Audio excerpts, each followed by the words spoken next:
Olá, pessoal! Vocês viram que eu sou ninja, né?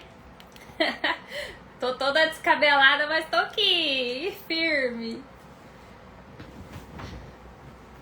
Vamos para mais uma live, que dia de terça-feira é dia de live. Boa noite, Cíntia, Vanessa, Elisa, Darlene, Patri, Mari, Marcela Barreto. Gente, tema super importante, né? Sobre os nossos direitos. E um convidado mega especial. Sejam bem-vindos. Eu fico muito contente com a presença de todos vocês, tá? E o que tem que fazer? Aviãozinho. Enquanto eu amarro essa gafurina aqui, olha o tamanhão do meu cabelo, gente. Enquanto eu amarro essa gafurina, manda aviãozinho para todo mundo, porque muitas pessoas não sabem sobre os direitos. Oi, Rê! Jaque, Nazinha, Alício, Veca, Andrade. Gente, eu tava pensando nessa live desde o ano passado, né? E eu não esqueço. Então, muito obrigada por vocês estarem presentes. Tá bom o áudio, gente? Que eu tô com esse trem aqui, parece que tem hora que não funciona. É um trem estranho.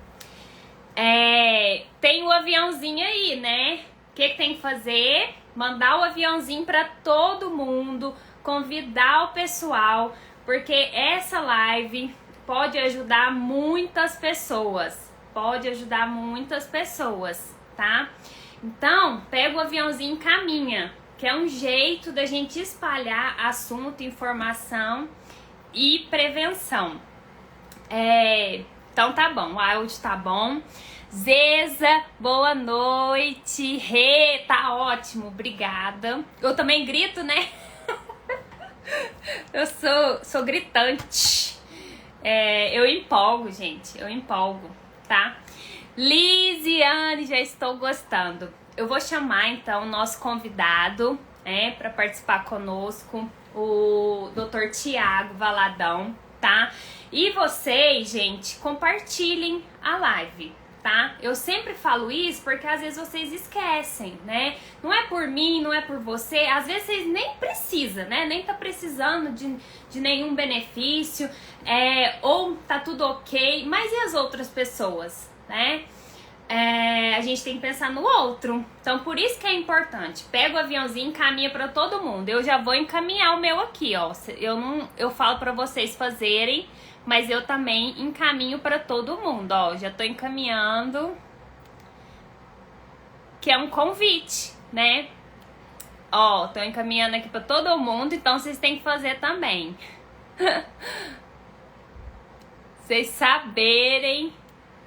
Eu falo pra vocês fazerem, mas eu faço também. Então, já tá convidado, né? Mais uma vez, sejam todos bem-vindos. Toda terça-feira, 19h19, a nossa live aqui, tá? E Cristina, bem-vinda. Ângela Santiago, bem-vinda. Ingrid, gente, muito obrigada pela presença. O doutor já entrou aqui, o advogado, eu vou convidá-lo.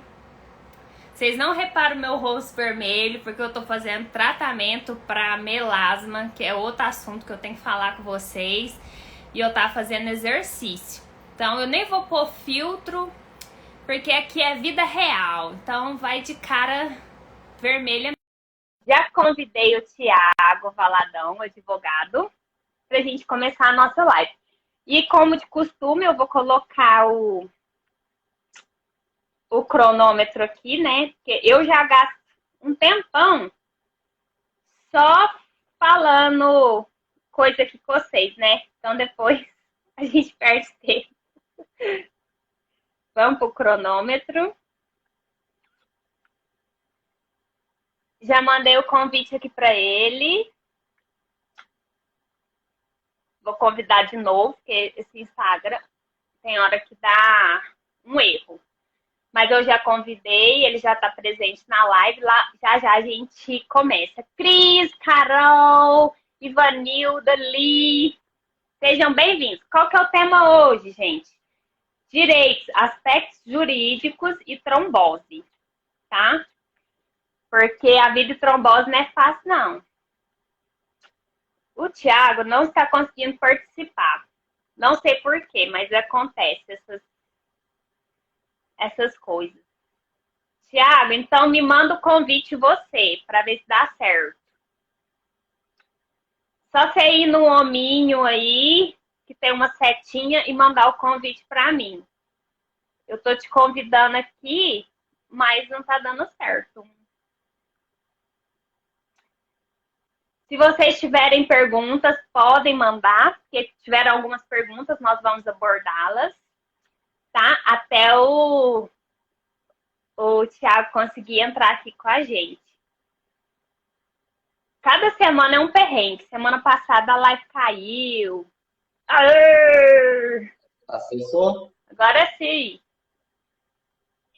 Só conectar aqui. Peraí. Aí, tá ok. Boa noite para todos. Boa noite. Em primeiro lugar, eu estou acertando aqui ainda. Tá, pode ir aí que eu vou. Gente, todo mundo já convidou? Boa noite, pessoal. Ivani, Cíntia, Miriam. Que alegria tê-los aqui. Deu certo aí, Thiago? Aqui deu certo. Consegue me ouvir? Perfeito? Consigo, só tá um pouco escuro para mim. Não sei se sou eu ou se é você. É porque está bem embaixo da luz. Tirar aqui. Ah, melhorou. Isso, melhorou. Aí. Agora sim. Então, primeiro agradecer pelo convite, né, Thalita? Poder falar um pouquinho aqui, trazer um pouquinho de esclarecimento no que a gente conseguir. E agradecer, colocar à disposição de todo mundo, o nosso escritório, eu. E, em primeiro lugar, já te corrigi lá no começo. Nós vamos deixar esse negócio de doutor de lado. Vamos com o Thiago e Thalita mesmo. É o fim da live. Tá bom, Thiago. Gente, o Thiago, ele é meu co-cunhado. Ele é esposo da minha cunhada. E prontamente, assim, no empurrão, ele aceitou o convite e eu fiquei muito feliz de tê-lo aqui para ajudar a gente nesse assunto, porque em várias questões pessoais, ele já ajudou, várias questões pessoais, né, da minha vida, ele já me ajudou, então ele está aqui junto nessa empreitada de vida e trombose. E então ele já colocou à disposição. Vocês sabem que sempre eu deixo aqui o Instagram para vocês conversarem, mas vamos já dar início para a gente aproveitar, porque só de lorota eu já fiquei falando aqui uns 10 minutos. E depois o Instagram derrubar a gente. Então, Thiago, eu te falei, né, que eu gostaria que você fizesse uma explicação geral para a gente, bem informal mesmo, sobre o que é o auxílio, o que precisa para a gente ter um auxílio-doença e o BPC. Nós temos gente aqui com todas as situações, tanto pessoas empregadas como não empregadas. Então, para as pessoas entenderem um pouquinho sobre isso, e depois nós vamos para as questões específicas, né, que eu já até te enviei respondendo. E se parecer mais alguma aqui, não precisa ficar preocupado em ler, não, que eu vou segurando elas e depois eu te pergunto, tá? Combinado. Seguinte, então, Thalita, vamos começar igual você pediu. São 3 tipos de benefício, né, que a gente pode ter. Falando de INSS, vamos olhar pelo lado assim, na porta de quem que a gente bate, né, do INSS. Uhum. Ele pode gerenciar três portas, vamos dizer assim, que seria o auxílio-doença, né, o antigo auxílio-doença. Hoje ele tem um nomezinho diferente depois da reforma, que auxílio é um benefício por incapacidade temporária, mas vamos falar o que todo mundo já conhece, o auxílio-doença. Temos a aposentadoria por invalidez e temos o BPC, benefício de prestação continuada, LOAS, benefício assistencial, vários nomes do mesmo benefício. Uhum. O que muda praticamente seria assim, a gente pode dividir em 2 grandes grupos. Se eu contribuo para a Previdência, para o INSS, se eu trabalhei de carteira assinada, se eu trabalhei como autônomo e contribuí para o INSS em algum momento, eu posso ser filiado daquilo ali. Aí eu vou ter direito aos dois grupos de cá, auxílio-doença ou aposentadoria por invalidez. Uhum. Isso não quer dizer que tem que ser imediato, não. Tem as causas lá, eu posso ficar um tempo, às vezes, sem pagar e ainda ter direito, que é o que a gente chama do período de graça. Então, tem uns requisitos. Não é que eu tenho que estar impreterivelmente pagando, não. Uhum. Se eu fiz isso e eu tenho as condições que não me deixam trabalhar, eu vou ter esses dois benefícios diretos pelo INSS. Outro benefício pago, vamos supor que eu nunca paguei INSS ou que até paguei, mas há muito tempo atrás eu já não estou mais no meu período de graça. O INSS é gestor desse BPC, desse benefício de prestação continuada, no caráter de assistência social. Uhum. Aí ele vai olhar para outra coisinha. Fala, Thiago, o que vai diferenciar ele do auxílio-doença? Vai olhar, primeiro, se eu realmente também não estou em condições de trabalhar. Porém, para o BPC tem que ser uma questão de afastamento de longo prazo. Então, se eu estiver falando de alguma coisa aí relacionada, eu vou ficar 30 dias sem poder trabalhar, 15 dias, um pequeno período, não vai enquadrar no BPC. Tem que ser um benefício de longo, uma incapacidade de longa duração. Então, primeiro requisito diferencial. E o segundo e mais importante, a renda. Ele vai olhar, independente da sua idade, que você não tem a condição, mas ele vai olhar para a sua condição social. Ele vai ver se você é uma pessoa incluída naquele núcleo da sociedade que precisa de ajuda, mesmo sem ter pago o INSS. É uma outra mão dele. Aí vai olhar a renda da família, quem que é o núcleo familiar onde você mora, se atinge ali, hoje a gente tem um critério na lei, fala em renda de 1/4 do salário mínimo. Hoje nosso salário mínimo é 1.100, vai dar 270 e poucos por pessoa. Então, por exemplo, eu moro com meu pai, e o meu pai ganha lá R$ 1.500. Mora eu, ele e minha mãe. Tá. Já deu uma renda acima. Não vai enquadrar, mesmo tendo incapacidade. Então, seria essa questão social para eu virar para o lado de cá do BPC. Ou a questão da contribuição para eu ir para o auxílio-doença ou aposentadoria. Tá. Deu para, assim, né? Deu. Por alto, assim, seria isso. Aí tem que de cada um. Não, excelente, Thiago. Então, a gente fala de questões temporárias, né? Que a trombose pode nos deixar temporariamente sem condições para o trabalho. E também de questões de longo prazo. E aí, estou tentando recapitular, porque se eu entendi, às vezes o povo aqui entendeu também. Então, a gente tem que pensar nisso. Porque eu já vi algumas perguntas, né? Sobre aposentar. Então, a gente tem que diferenciar e vai ser o médico, nesse caso, que vai falar da nossa condição. Se ela vai ser temporária, né? Ou se vai ser para sempre, né? As sequelas. Vamos dizer assim, no meu caso, foi temporário, eu convivo com alguns sinais e sintomas, mas não me impede de trabalhar. Mas vamos supor que uma pessoa teve uma trombose cerebral. Ela ficou inapta para o trabalho dela. Aí já é outra questão, né? Já é de longo prazo. É isso? Exatamente. Você pegou direitinho a questão. Aí, nesse caso, quando a gente tem esse impedimento de longo prazo, eu costumo brincar aqui no escritório quando eu atendo essas questões, para a pessoa entender, eu falo assim, a briga aqui entre nós, advogado e juiz, é tranquilo, a lei é clara. A briga é entre médicos. O seu médico, o médico do INSS e o médico perito do juiz. Por causa disso, o que vai mandar muito é a medicina. Se a medicina entrar num consenso e falar isso aqui que ela tem, não impede ela de trabalhar, igual você deu o exemplo lá, que chega até AVC e causa ali consequências. Se aquilo ali não te permite trabalhar, a lei é clara, é longa duração, não tem condição de trabalho.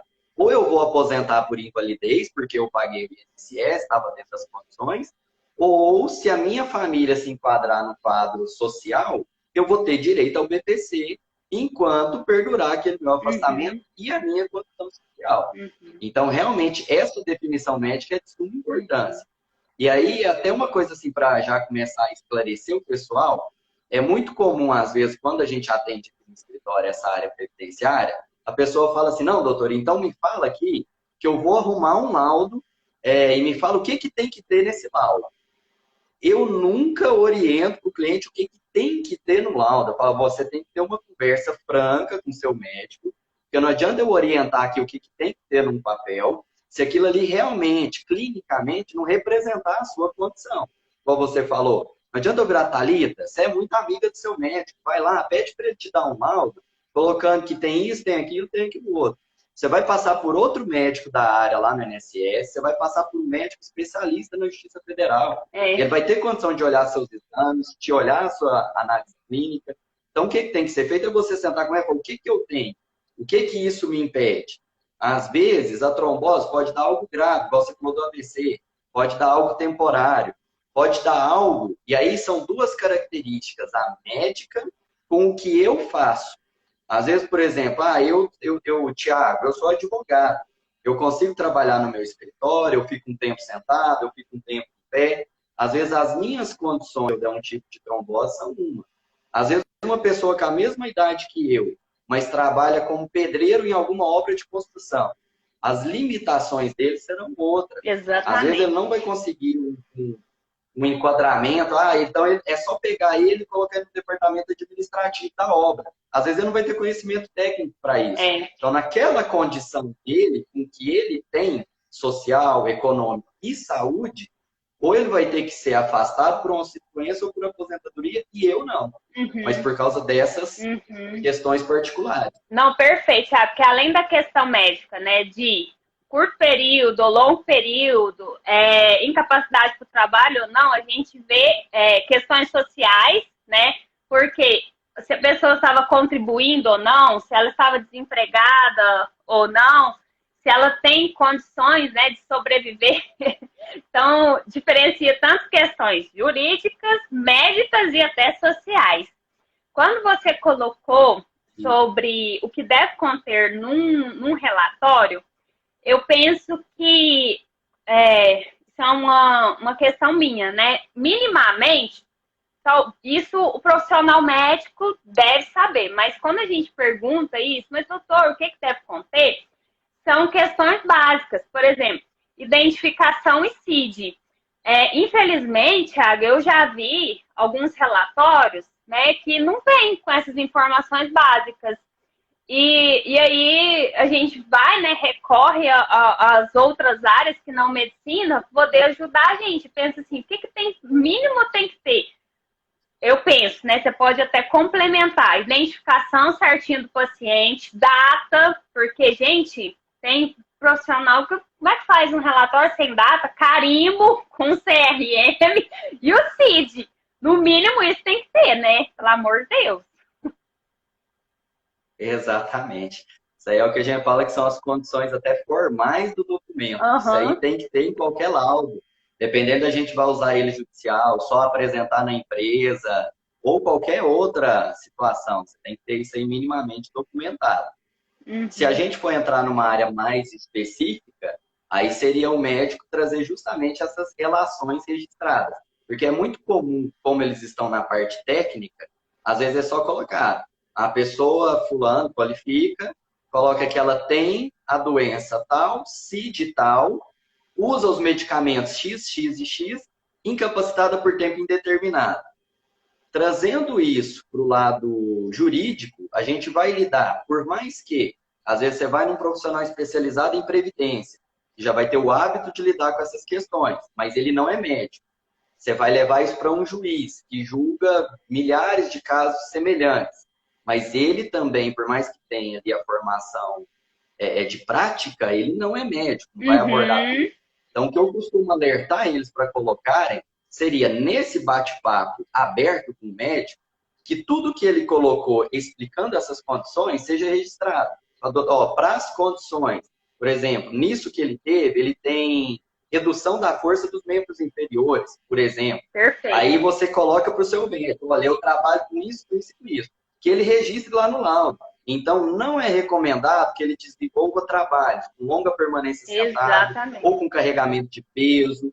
e ele colocar isso no laudo, que isso vai permitir para a gente ter debate jurídico. Uhum. Porque se eu vou com um laudo padrão, só com os dados básicos, códigos, medicamentos, e do lado de lá eu tenho um laudo pericial que o INSS faz completo nessa questão, onde eles se fundamentam lá do que eles estão vendo clinicamente.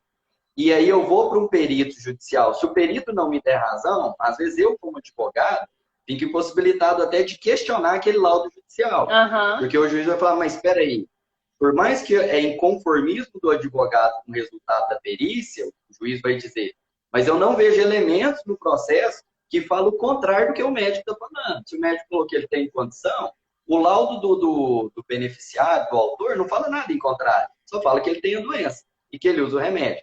Então, isso eu oriento eles a complementar. Além desses dados básicos, igual você falou, condição de qualidade, ele ter um laudo explicável. Como diz, para trazer para o nosso mundo normal, o que significa aquilo que ele está falando na literatura médica. O que é aquilo na doença, quais são as consequências. Para a gente ter ferramenta para trabalhar, para discutir, para contestar um perito, às vezes. Porque acontece muito também, na prática, a pessoa que nos procura, quando a gente vai para uma perícia judicial, por exemplo, a do INSS é mais fechada. Eles não permitem acompanhamento, vai só a pessoa. Numa perícia judicial, a gente pode nomear um profissional técnico da nossa confiança. Então, por exemplo, eu tenho aquele médico que me acompanha. Ele pode me acompanhar na perícia. Eu posso contratar ele para acompanhar na perícia judicial. Só que, na maioria das vezes, a pessoa não tem essa condição. O honorário do médico dele seria caro. Exatamente. Então, ele vai para enfrentar um perito só com aquele laudo que ele tem. E com o conhecimento do advogado que ele contratar. Então, quanto mais elaborado esses documentos preliminares dele, mais ferramentas ele vai ter. Nessa hora onde ele não vai conseguir ter o aporte financeiro para ter um conhecimento técnico lá dentro da perícia. E correlacionar a doença com a atividade que ele vai ter dificuldade de exercer, né? Essa eu acho que é o ponto principal. Porque a Simone colocou, ela nem é uma pergunta, mas ela desabafa falando que tem atestados, né? Falando que não pode trabalhar e o INSS nega esses atestados. Então, talvez seja essa questão de correlacionar as informações clínicas do paciente com as atividades laborais, porque senão não tem como, né? Ter essa informação. Thalita, o negócio é tão detalhista, igual eu tô falando assim, não é criticar a instituição. Eu acho que aí tem que ter um meia-culpa de todos os lados. Infelizmente, tem muitas pessoas que precisam da Previdência e não conseguem encontrar nela o amparo. Às vezes, igual o caso aí dessa nossa sua seguidora que está nos assistindo, a Simone. Mas também o órgão é daquela forma também, porque algumas pessoas tentam passar alguns benefícios que não tem muito com um laudo meio forçado. Não justifica, mas às vezes faz acontecer. Eu já vi o INSS negar benefício, onde a gente fala dos detalhes, gosta falando da correlação. Eu já vi o INSS negar benefício e constar no laudo dele lá que a mulher esteve no dia da perícia com salto alto. E que para a doença que ela alegava ter, ela não, se ela sentisse a dor que ela alegava ter nos laudos, ela não conseguiria andar naquele salto alto. Aí como que eu levo um elemento desse para um processo? Eu tenho que ter algo em sentido contrário. Não, peraí, o salto alto, por conta disso, não impede nessa parte clínica ou no que ela faz. Então, assim, já vi. Pode ser um exagero, pode não ser. Nós voltamos para a discussão da parte clínica. Porque realmente, tem condição? Não tem? No caso, não era questão de trombose, era uma questão mais ortopédica. Mas eles se apegam no mínimo detalhe. Então, a gente também, do lado de cá, tem que se precaver disso. Igual a Simone colocou, ela tem vários e vários laudos. Será que esses laudos estão registrando da forma correta? Será que eles estão registrando, assim, bem explicado, para ela ter ferramenta para levar para o médico do INSS, olhar para outro lado, olhar para outra questão? Então, eu já tive laudo aqui, questão aqui no INSS, de cliente meu, que o INSS analisa por uma vertente, onde a pessoa, ele fala, não, para operar computador pode, porque eu entendo que ela tem uma limitação de amplitude do braço. E para operar computador pode. Enquanto o médico da minha cliente falava assim, não, isso que ela tem desenvolve por esforço repetitivo, que seria alerta, por tanto tempo que ela faz. Só que hora nenhuma ele colocou isso no laudo. Ah, Então, como é que entendi. eu, Thiago, advogado, vou inventar uma tese dessa? Ele tem que se justificar clinicamente, mostrar a literatura médica que fala que o esforço repetitivo gera aquela lesão, para eu mostrar, confrontar o médico perito da INSS, que não é só a amplitude do movimento. O esforço repetitivo também causa aquilo. E É, aí a gente tem grande chance de sucesso na ação. um trabalho em conjunto, né? Exatamente, e nos detalhes. Ó, Então, às oh, vezes, o caso da Simone aí, a gente revisar essa documentação para ver se às vezes está tudo lá registrado. exatamente. O Alexandre colocou uma pergunta aqui que eu não tinha parado para pensar e eu não sei. Se trombose pode configurar acidente de trabalho perante o INSS. Eu estou pensando aqui as pessoas que trabalham sentados, apesar que tem aquela, em algumas empresas eles adotam aquele intervalinho para levantar. Nunca tinha parado para pensar nisso, se pode configurar acidente de trabalho. Essa. Então, o que é a questão que a gente tem que olhar aí? A gente tem que ter muita atenção nisso daí. A trombose, ela, se ficar comprovado que ela se originou pela condição de trabalho, igual você colocou, vamos supor que a empresa não estava respeitando o intervalo, As vamos pausas. supor que o local, as pausas, vamos supor que a pessoa estava numa cadeira inadequada, uma mesa que não respeitava, que cortava a circulação, alguma coisa assim, e por pressão por meta, alguma coisa nesse sentido. Nessa construção, nesse quadro, pode se caracterizar o acidente de trabalho. O acidente de trabalho nada mais é do que aquilo que aconteceu em razão do seu trabalho. Agora, se, por exemplo, vamos supor que está tudo respeitado pela empresa, ela dá os intervalos e mesmo assim a pessoa deu trombose enquanto trabalhava, mas por uma condição genética. Então, assim, a gente pode ter uma concausa disso daí. Então, assim, tem que Entendi. ter muito de novo o olhar para a condição particular de cada um. É. Aí a gente vai falar outra diferenciação, porque a gente vai falar da incapacidade do acidente para efeitos previdenciários, Uhum. que são para fins de cobertura, ou também a gente vai falar do acidente de trabalho para efeitos trabalhistas, porque aí tem aquele negócio que se foi dentro do ambiente de trabalho, na questão trabalhista, caracterizaria por si só, tem algumas outras questões mais dessa parte trabalhista. A parte previdenciária, a gente vai olhar para a condição da pessoa, de como surgiu aquela doença. O que é muito comum acontecer às vezes é a gente não ter um médico pela condição da doença capaz de dar um laudo preciso, falar, não, isso aqui, se não É muito fosse difícil. aquela condição de trabalho, não teria tido o acidente. Não teria Especialmente tido. porque trombose é multifatorial. Então, você Exato. determinar ali, assim, é muito difícil. Mas, Então, às vezes, a gente não tem essa ferramenta de trabalho, mas se tivesse numa condição ideal, pode caracterizar sim. agora, eu já li algumas perguntas aqui, eu vou retomar para outras que as pessoas mandaram na caixinha, que eu acho muito interessante. Porque isso aconteceu comigo, hein? Vou chorar. Olha, eu falo de zoeira, mas é muito ruim. Como lidar com preconceito de trombose por ainda não voltar a trabalhar? Essas situações, Thiago, às vezes acontece porque as pessoas às vezes minimizam o que a gente está sentindo, pensa assim, mas é isso tudo mesmo? Não dá para voltar? Aqui a pessoa não contou de onde que partiu esse preconceito, né? Se foi de colega, se foi do chefe, mas é uma situação complicada, né? Isso daí, Thalita, é uma situação, você já foi na raiz. A gente vai ter que ver a origem desse preconceito. O como lidar psicologicamente falando, aí a Thalita faz N lives tratando disso, né? Até por experiência própria. Juridicamente falando, é lógico que a gente vai ter que olhar se teve uma lesão no sentimento dela, na honra dela. Só que a gente tem que ver de onde partiu.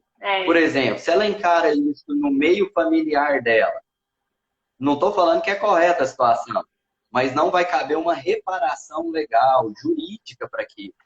Agora, se eu já estou falando do ambiente de trabalho, vamos supor, ela está afastada há muito tempo do trabalho, aí tem algum evento na empresa onde exige a participação dos funcionários e que ela consiga participar dentro das limitações dela, que às vezes não são relacionadas com o trabalho, então ela consegue estar lá.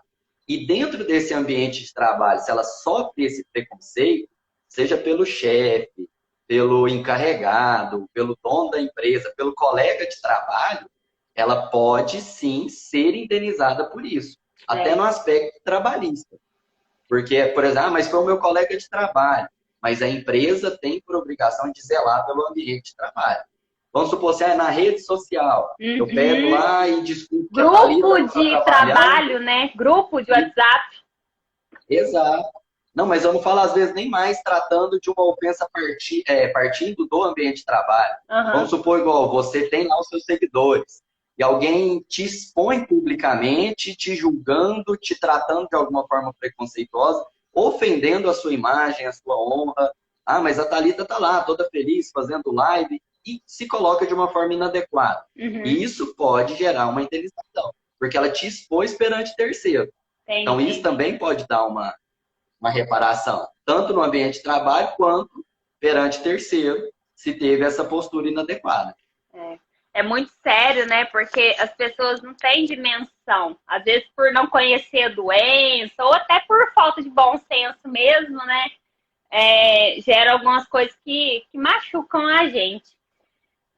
Vou para outra pergunta. E pode ocasionar até outras coisas a partir daí, né? Não ficar só a pessoa já está com a trombose ali, dependendo da forma, você sabe melhor que eu disso. Tá louco. Que coloca o julgamento, pode matar a pessoa psicologicamente. Exatamente. Outra pergunta que eu achei essa muito boa temos direito à mudança de função na empresa, prefeitura, caso o cargo seja exaustivo? Aí nós vamos parar, aí foi legal a nossa introdução, porque assim, nós vamos matar muita questão nisso daí. E aí não só o que a gente estiver falando aqui, porque é igual você falou na abertura da live. Às vezes, eu não tenho nada, eu estou tranquilo, eu tenho com relação à trombose, mas estou tranquilo. Só que muito do que a gente vai falar aqui se aplica para todas as doenças, quando a gente vai encarar isso judicialmente. Então, igual ela colocou aqui na pergunta, vale também para trombose e para outras colocações. Nós vamos de novo parar ali. Beleza. Só o fato do trabalho ser exaustivo, solto, não é motivo para um reenquadramento. Agora, vamos pôr isso dentro de um contexto. Não, meu médico recomenda, o que eu faço é exaustivo, no sentido de que me exige uma longa caminhada, e eu tive a trombofilia de alguma forma assim, nesses enquadramentos, seja cargo público, prefeitura, estado, união, seja relação de trabalho normal perante o INSS, carteira de trabalho perante as empresas, tem que ter esse enquadramento sim. Nos casos mais leves de trombose, geralmente, ele pode trazer uma limitação parcial que vai me obrigar não a ficar aposentado, mas me colocar em uma outra função. Igual a gente deu o exemplo lá no começo. Às vezes o Tiago, advogado, e o José lá, pedreiro, vão ter olhos diferentes, porque as funções que eles desempenham são diferentes. Então, às vezes, dependendo do que for exaustivo para ela e do que for a condição clínica dela, ela tem por direito esse enquadramento. Se a empresa não cumprir, aí a gente pode estar entrando naquelas condições do ambiente de trabalho, se ela tiver desenvolver ou agravar a situação dela por conta dessa não adaptação, a empresa, a prefeitura pode ter a obrigação de indenizar ela e tudo mais, do mal que causar, por um acidente que vier a ter. Nossa, muita coisa. Ô, Tiago, uma pessoa escreveu aqui, até provar isso tudo a gente já morreu por causa da morosidade do nosso sistema. Infelizmente. É uma situação que a gente tem lidado, agravou um pouquinho com a pandemia. A gente não consegue falar em menos de alguns anos, se a gente for para alguma discussão judicial. Quando a gente lida, por exemplo, com a prefeitura, que vai para a vara da Fazenda Pública no fórum, é mais demorado ainda. A nossa federal ainda faz uns milagres para cá, com o INSS, com a União. Mas quando a gente vai Estado, Prefeitura, lá para o fórum, mais anos aí, até sair uma perícia, até sair uma sentença. Infelizmente, é assim. E aí muito. tem aquela questão. A pessoa precisa. A pessoa precisa trabalhar. Ela não pode simplesmente ser ausentada do emprego e ficar sem o salário. Aí ela Uhum, vai se apresentar para trabalhar, ela corre o risco da saúde dela. É complicado.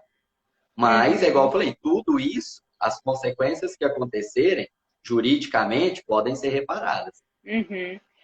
Ah, eu vou fazer uma pergunta aqui que ela pôs várias vezes, né? Hum, Só para você explicar. Eu tenho endometriose e trombofilia. Trombofilia, sabe, não é trombose, é uma condição que predispõe à trombose. Mas uma medicação não combina com a outra. A medicação para endometriose não combina com a trombofilia. Tem direito à aposentadoria? É um pouco vago, né? Mas eu acredito que não.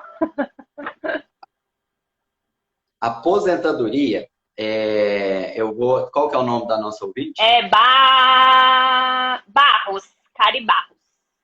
Bah. Então, vai depender muito da condição dela. Por exemplo, quais as limitações que causam isso? A Uhum, aposentadoria, ela tem que ser um fator mais grave. Por exemplo, a gente vê casos, a não ser igual, você trouxe o exemplo do AVC. O caso dela, onde ela tem o risco, às vezes o que vai ser recomendado, se ela for nova, se ela tiver uma boa formação cultural escolar, é uma readaptação. uhum, Mesmo que na empresa dela não tenha, mas o INSS vai pagar um benefício para ela temporário, que é o nosso antigo auxílio-doença.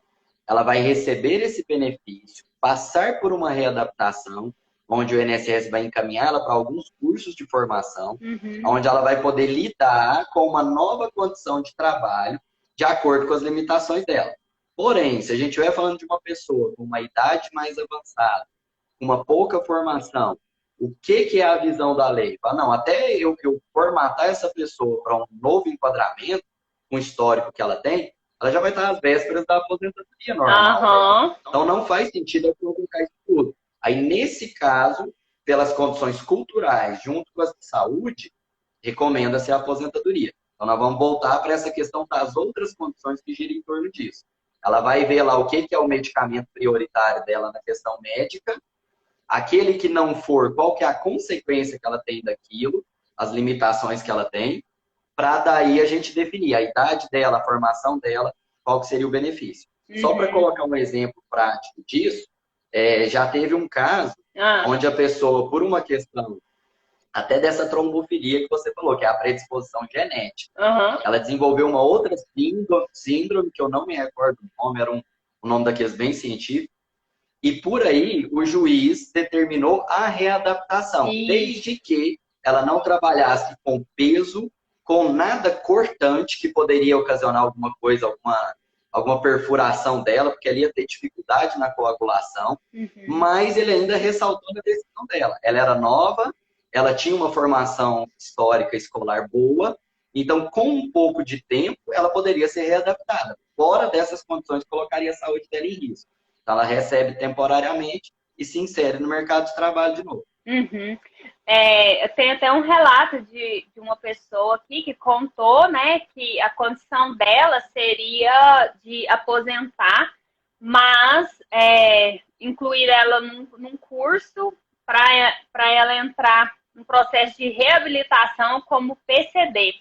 Eu não sei se você vai saber falar isso melhor, mas ultimamente tem ocorrido esse movimento de tentar mais a readaptação, reabilitar, mudar de função do que a aposentadoria. Você enxerga isso na área jurídica? Se tem acontecido esse movimento?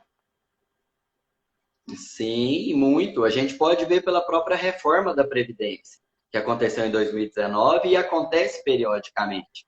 A Previdência, ela tenta equilibrar essa balança justamente favorecendo a reinclusão do trabalho e Uhum, não estimulando sair dele. Só que, lógico, a gente tem que obedecer a alguns limites. sim. Igual, por exemplo, quando coloca ali que ele foi encaminhado para as vagas de PCD, né, que seriam as pessoas com deficiência. Ele pode até ser enquadrado nisso. ele não pode ser jogado para isso da noite para o dia. É. Ele vai ter que ter um enquadramento. Esse enquadramento não pode prejudicar a condição dele. Vamos supor que a gente admite um trabalhador que tem um salário médio de R$ 5.000. Ah, não, mas aqui eu vou te enquadrar numa outra função, você faz isso, isso e isso, só que o enquadramento dessa função é de R$ 1.000. A Previdência não pode fazer isso. Ela tem que enquadrar dentro das condições que ele tinha.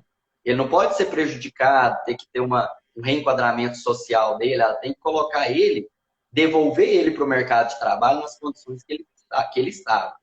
E até essa pergunta ela me fez lembrar também de um outro benefício que é importante a gente falar, que ele é muito pouco divulgado na Previdência, que é o auxílio acidente. Nossa. Se eu tenho um acidente, ou às vezes eventualmente uma trombose, e às vezes é temporário, eu me recupero, eu volto a trabalhar após isso, mas com alguma redução da minha capacidade. Vamos supor que ela teve uma redução da marcha dela, da caminhada dela, redução de força no membro inferior, alguma coisa assim.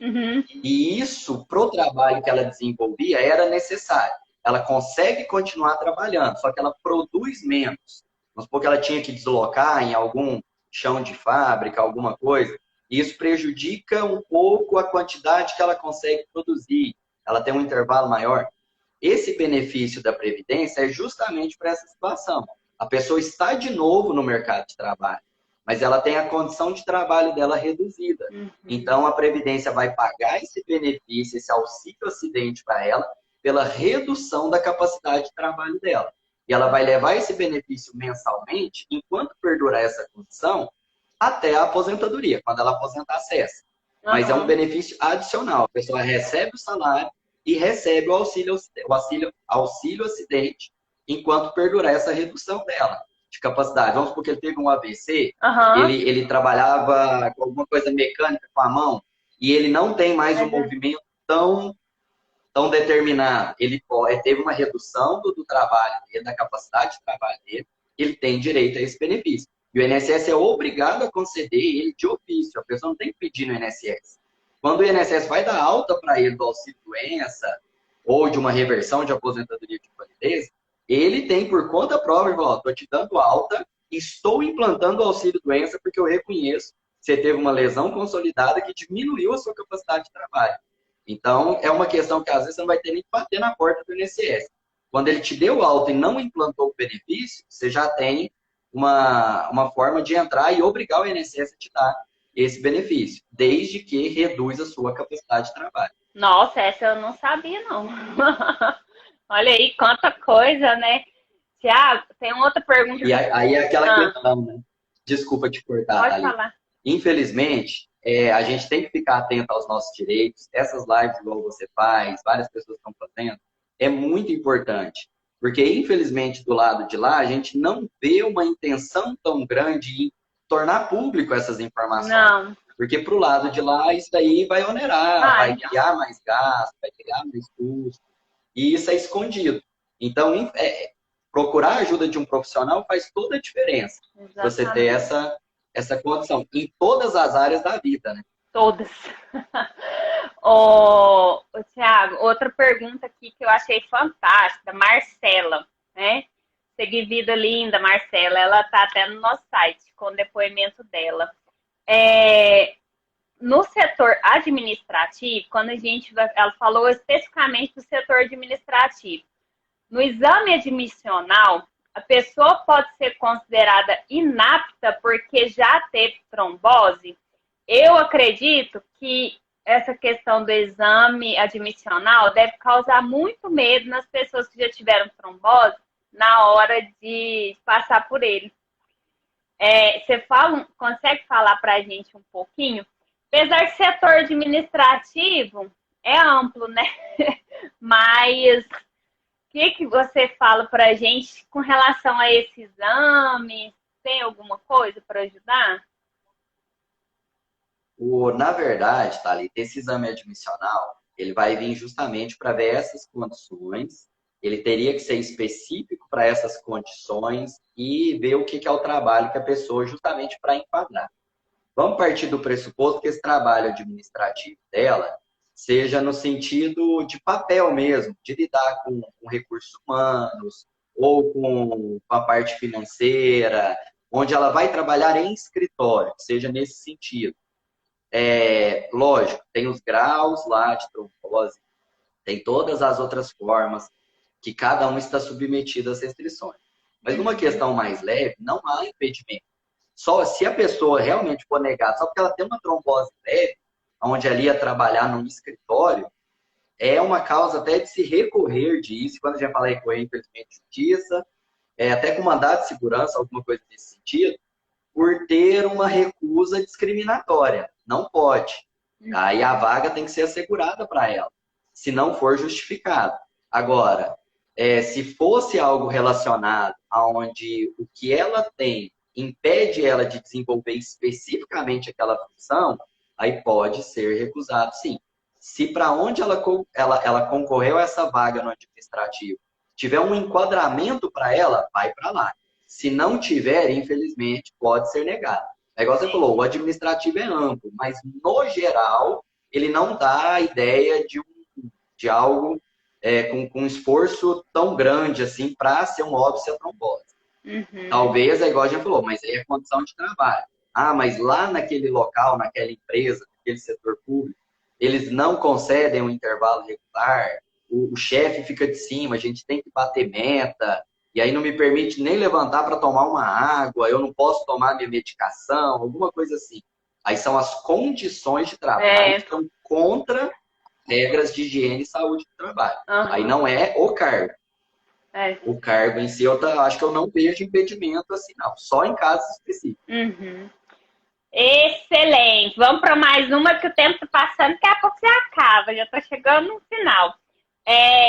Outra que eu selecionei aqui, porque são muitas, né, gente? Desculpa, não dá tempo, mas tentar ser mais amplo possível.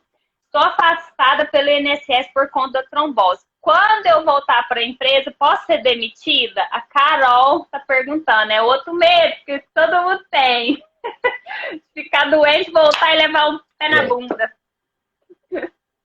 Infelizmente, a gente sabe que tem algumas empresas que têm essa prática, né? Quando o trabalhador precisa dessa questão de saúde, muitas das vezes a empresa, na hora do retorno, em vez de abraçar, aproveita a oportunidade para, como diz, entre aspas, se livrar de um problema futuro. Mas também temos as empresas aí com uma consciência maior disso, né? Exemplo desse ponto. Quando a gente vai olhar só para o benefício dela, como geralmente, igual a gente estava falando, a trombose é multifatorial. Geralmente ela vai ser afastada pelo, vamos falar o nome antigo, que é o mais conhecido, pelo auxílio-doença comum, não é o acidentário. O auxílio-doença comum não vai trazer para ela estabilidade.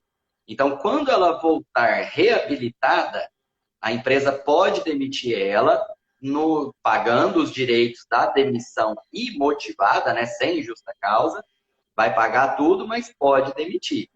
Num caso excepcional, igual aquele participante nosso lá, o Alexandre, ele colocou da questão do acidente, se naquela hipótese ideal tivesse sido um benefício acidentário, aí quando a pessoa volta, ela tem uma estabilidade de 1 ano. Mas não é o caso mais comum para trombose, infelizmente. Então, a depender do conceito da empresa, se ela, no dia seguinte ao retorno ao trabalho, dispensar, tem que pagar as verbas corretas. Mas, outra questão que às vezes é como o participante colocou aí da questão da justiça, de até provar tudo. Se a gente provar que a dispensa foi discriminatória, que a vaga existe, que a necessidade existe, que foi contratada uma outra pessoa para a mesma função, que não tinha a necessidade de dispensar, uma dispensa discriminatória pode ser revertida na Justiça do Trabalho. A questão é, como é que a gente vai provar o interior de uma empresa, se realmente aquela dispensa era necessária ou não, se era contenção de gasto ou não. É complicado provar, mas provando que a demissão foi por discriminação da doença, do afastamento, a Justiça do Trabalho vem e corrige isso daí, manda reintegrar. Já, qual que é o nome correto? Porque eu gosto de aprender as coisas certinho. Não é auxílio-doença mais que fala? Como que é o nome correto? Benefício por incapacidade temporária. Mudou com a nossa reforma em 2019. Ó, gente, nós por estamos incapacidade temporária. com temas atuais, porque essa reforma é super recente, né, Thiago? 2019 tá Exato, aí. foi novembro de 2019, foi no fim de 2019. Beleza. A aposentadoria por invalidez também ganhou o nome de benefício por incapacidade permanente. É Benefício. basicamente os conceitos que a gente está tratando, só mudou a aplicação do nome, por questão de semântica mesmo. É, tenho trombofilia e vou tomar Marevan pro resto da minha vida. O meu trabalho corre risco de trauma. Como o INSS reconhece a minha doença? O trombofilia, o Marevan é o anticoagulante. O anticoagulante, por causa de trauma, né, pode gerar sangramentos e tal. É uma condição especial, né? Talvez entraria naquelas questões de fazer readaptações, de colocar ele numa função em que ele não corra esse risco. Eu aprendi? Exatamente. Nota 10. É exatamente isso daí mesmo. A gente, nessa condição dele, é até aquele caso que eu tinha te falado, ele vai ter que ser readaptado para uma função onde ele não corra esse risco de lesão. Justamente por tomar o anticoagulante, se ele tiver, às vezes, uma perfuração no trabalho dele, ele não vai ter uma condição normal de coagulação. Então, ele tem que evitar ao máximo isso aí, ele tem que ser readaptado. Aí nós vamos para aquelas condições. Se ele não for readaptado, a empresa está assumindo uma responsabilidade muito grande. Se acontece um acidente dele, se ele tem protocolado lá o laudo dele recomendando o afastamento e a empresa não cumpriu, isso aí dá um problema muito grave para a empresa na Justiça do Trabalho, porque colocou em risco a saúde do trabalhador. Até, assim, se você me permite, eu não sei se tem mais alguma outra pergunta que você queira encaixar nesse tema, mas quando ele me falou da medicação, eu lembrei de um outro tópico aqui que a gente ainda não abordou, que é a vertente não tão voltada para o ambiente de trabalho, mas do plano de saúde. Que a gente tem algumas demandas aí por essa questão do medicamento que o plano de saúde às vezes se nega a cobrir, né? Exatamente. E aí a gente tem essa briga judicial, a justiça tem amparado isso. Tem uma discussão, às vezes, muito grande, porque tem um medicamento que esse medicamento ele pode ser injetável, e aí a discussão do plano de saúde é que ele não teria que cobrir esse tratamento, mas ele tem que ser feito com a ajuda de um profissional, e a justiça reconhece, mesmo que ele não está previsto no rol lá da nossa Agência Nacional de Saúde, a ANS, ele tem que ser coberto pelo plano de saúde, porque exige ou um enfermeiro ou um médico para aplicação, e o plano tem que cobrir isso. A não ser que o plano tire completamente, não esse medicamento, mas a cobertura por qualquer evento da doença. Mas se o plano cobre a doença e o médico indica o tratamento, o plano tem que cobrir sim. Tiago, a gente está falando assim, ó, tem que ter mais lives sobre esse tema, porque são muitas coisas, né? Com certeza, em outra oportunidade, você retornará com a gente. E a gente já tem que finalizar, porque senão fica muito longo e o Instagram até derruba a gente. Mas a Gabi disse aqui, vamos ser realistas, a gente não tem direito. Na verdade, né, Gabi, nós temos. A questão é que a gente tem que saber como usar e também obter o máximo de informações possíveis para a gente poder garantir esses direitos, né, Thiago? Porque isso que a gente está fazendo é espalhar informações. Uma vez que você tem consciência de que existe algo que pode te respaldar, a outra parte é você pegar alguém da área, isso que a gente está fazendo, fazer uma consultoria, é um investimento que vale a pena para poder garantir esses direitos. Muita coisa a gente não sabe, então é por isso que a gente tem que espalhar informação, porque não tem como a gente requerer algo que a gente desconhece, tá? Então não fica assim, não é para sair com esperança da live, é sair com esperança. Mesmo diante das dificuldades, a gente se agarrar ao que é possível. Não é verdade, Thiago? Fala aí pra gente. É aquela questão, igual você colocou. Vamos pegar o caso que ela se colocou, não temos direitos. talvez, se a questão que ela tem aflige ela, confronta ela no ambiente de trabalho, talvez o caso dela específico, se igual você falou, se bem orientado, se bem trabalhado, talvez ela tenha sim um direito à readaptação para colocar ela em condições adequadas, onde ela possa trabalhar, mas dentro daquilo que não afete a saúde dela, como qualquer trabalhador. Às vezes ela tem a condição de um afastamento temporário até ela fazer um tratamento mais invasivo, mais necessário.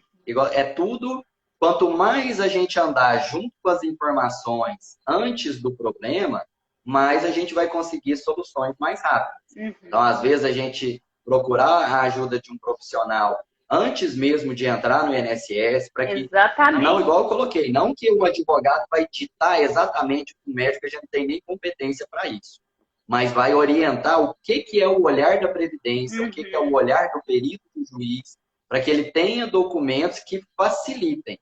Porque muitas das vezes esses atrasos acabam por conta disso. Uma falta de orientação leva qualquer documento, o INSS está doidinho para negar. Se não se documentou, tchau. Vai para a justiça, às vezes vai para um documento mal feito, perde-se tempo instruindo o processo no meio dele, sendo que você já podia ter uma coisa mais consolidada. Então, não vamos, igual você falou, não vamos perder a esperança, não. Tem direito, sim. E quanto mais a gente lutar por ele, mais ele vai ser reconhecido. E para finalizar, gente, eu quero deixar um relato pessoal, porque eu não passei por uma situação no meu ambiente de trabalho referente à trombose, mas foi por outra questão de saúde e que só quando eu busquei uma orientação justamente com o Thiago, algo simples, coisas que a gente não pensa, que faz o processo deslanchar, entendeu? E daí a importância da gente manter a nossa esperança, buscar a orientação profissional, porque ele não vai ditar o que tem que ser feito, mas vai ajudar a gente a trilhar um caminho melhor, considerando que aquilo que a gente pode, né, pleitear e que a gente tem direito, tá bom? Então, para finalizar, eu quero agradecer, Thiago, sua participação na live, dizer que, com certeza, em breve a gente vai... nós podemos dividir em subtemas, já que é um assunto tão amplo, né? A gente divide para falar sobre medicamento, sobre outras coisas. Acabou que nós falamos muito sobre previdência, mas aí, em outras oportunidades, a gente subdivide esses temas para você retornar, tá bom? Ok, Thalita. E mais uma vez, eu que te agradeço. Coloco o nosso escritório aqui à disposição de vocês. Tanto eu quanto o meu sócio, Alexandre Paladão, a gente está à disposição. Tem nosso Instagram, tem o Instagram do escritório. Às vezes, dúvida, pode procurar a gente vai dar uma atenção especial para todo mundo que procurar. E é isso. Estamos aqui, estamos à disposição. Se tiver novo convite com temas mais, vamos aprofundar, vamos debater. Porque é isso que vai trazer conhecimento para nós, para todo mundo, para a área jurídica também.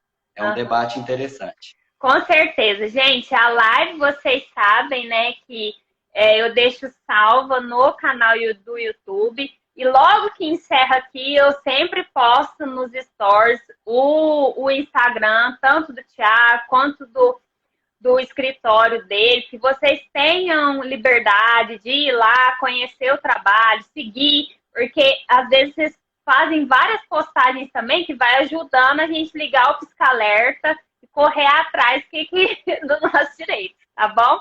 Então, obrigada, viu, Thiago, mais uma vez. E obrigada, pessoal, que ficou até agora com a gente, tá? Agradecer a todo mundo. Desejar uma boa noite para todo mundo que ouviu a gente aí. Até mais, gente. Beijão. Fica com Deus.